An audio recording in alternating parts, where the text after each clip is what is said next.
জানি না আজকে সকালে কি হয়েছিল, কয়েকদিন ধরে আসলে একটা বিষয় নিয়ে খুব টেনশন করতেছি, এজন্যই হয়তো বা এমন হয়েছে। আজকে সকালে এত বেশি খারাপ লাগতেছিল যে আমি ঘুম থেকে উঠতেই পারিনি। সকালবেলা তো আপনাদের ভাইয়া মানহা মেহেরাবকে রেডি করে নিয়ে স্কুলে গিয়েছে।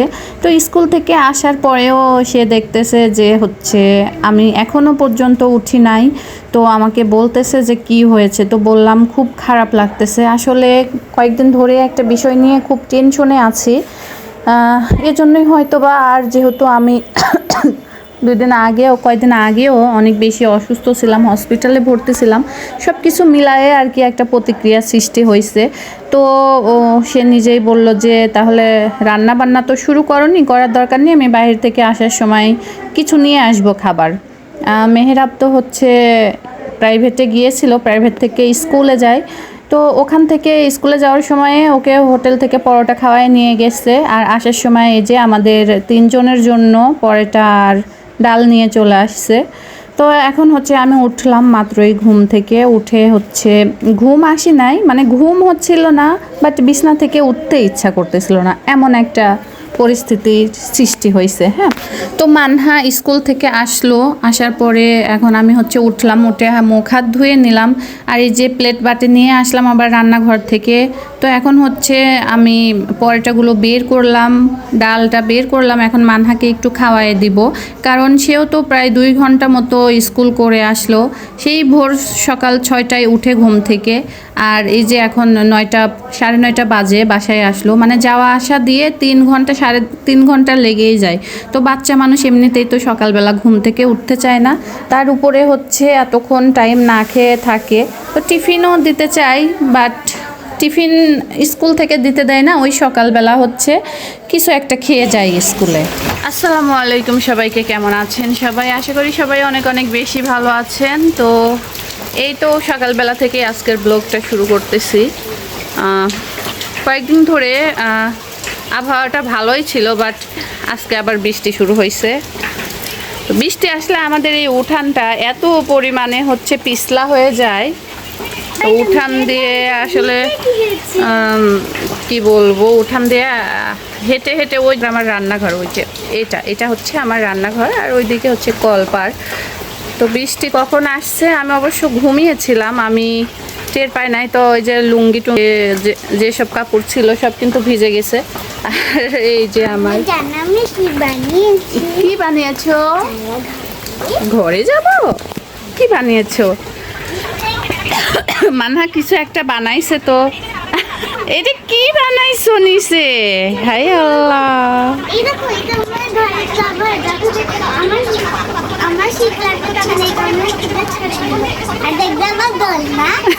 কই দোলনা দেখি, ওই ফোনটা বন্ধ করো।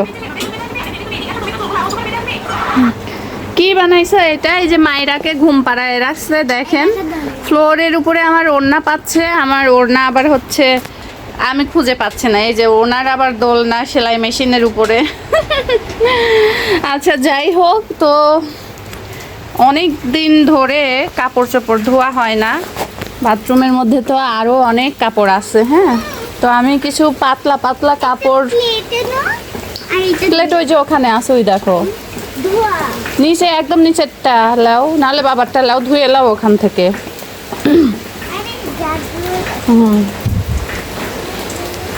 তো এই যে কাপড় ধুবো, ভাবছি যে এই বৃষ্টির মধ্যেই কাপড়গুলো ধুই, কারণ যেহেতু অনেক দিন ধোয়া হয়নি, আপনাদের ভাইয়ার সেই সাদা গেঞ্জি টেঞ্জি তো অনেক জমা হয়ে গেছে, এগুলা ধোয়া হয়নি অনেক দিন, তো আপনাদের ভাইয়া বলে গেছে ধোয়ার জন্য।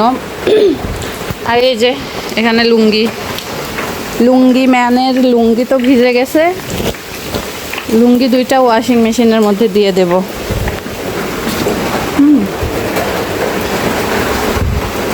তা আসলে সমস্যা কি, আমাদের এই রুমের ভিতরে না জায়গা অনেক কম, একদিকে সাইকেল, একদিকে খাবার টেবিল, আর একদিকে ওয়াশিং মেশিন, সব কিছু মিলায়ে মানে জায়গার অনেক ঘাটতি আছে এখানে। এই যে ওয়াশিং মেশিনটা একদম চিপার মধ্যে পড়ে গেছে, জানি না আল্লাহ এই কি বলে, এই জায়গার থেকে কবে তবে একটু জায়গা এরিয়া দিবে, যাতে হচ্ছে ভালোভাবে বাচ্চা কাচ্চা নিয়ে ভালোভাবে যাতে থাকতে পারি। তো এই যে ওয়াশিং মেশিনটা খুললাম, যে কাপড় দিয়ে দেব। এটা কিন্তু ভেজা লুঙ্গি, ওই যে বৃষ্টির মধ্যে ভিজে গেছে না, তো সব কাপড় এই যে দিচ্ছি। পাতলা পাতলা যে কাপড়গুলো ছিল আমি হচ্ছে ওইগুলা মেশিনের মধ্যে দিয়ে দিচ্ছি। এগুলো অবশ্য শুকাই বের হবে নি, তখন ওই ফ্যানের নিচে একটু দিয়ে রাখলে পরে দেখা যাচ্ছে ওইগুলো একদম শুকায়ে যাবে। তো এবার হচ্ছে লিকুইড দিব, এই যে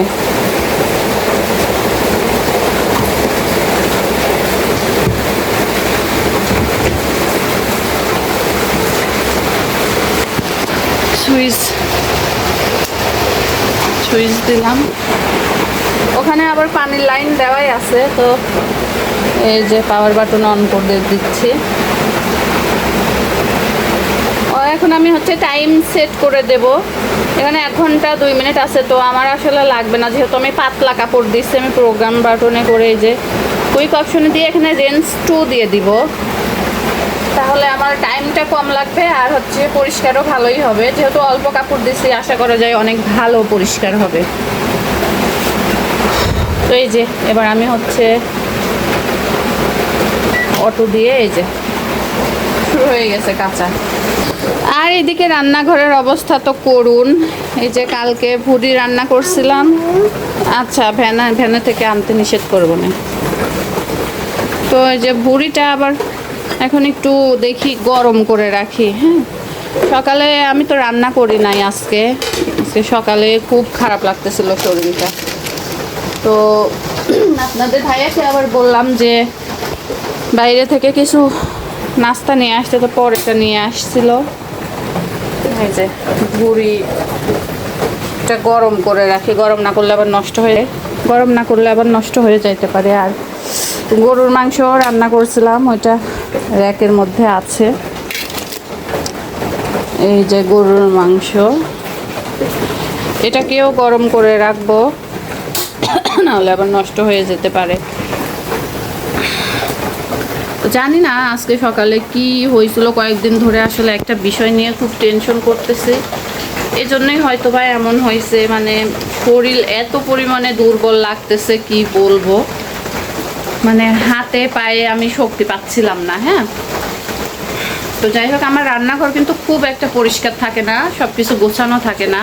কারণ হচ্ছে গিয়ে ওই যে একা একা তো সব কিছু গুছিয়ে রাখতে পারি না, আর সব সময় দৌড়ের উপর থাকতে হয়, স্কুলে যেতে হয়, প্রাইভেটে যেতে হয়।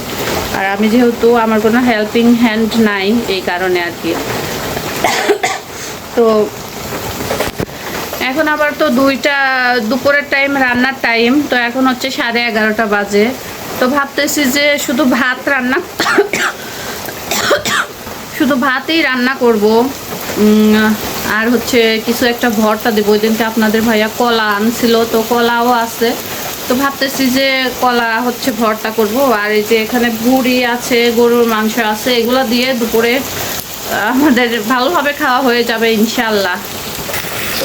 এই যে গরুর মাংস, এটা একটু গরম করে রাখি।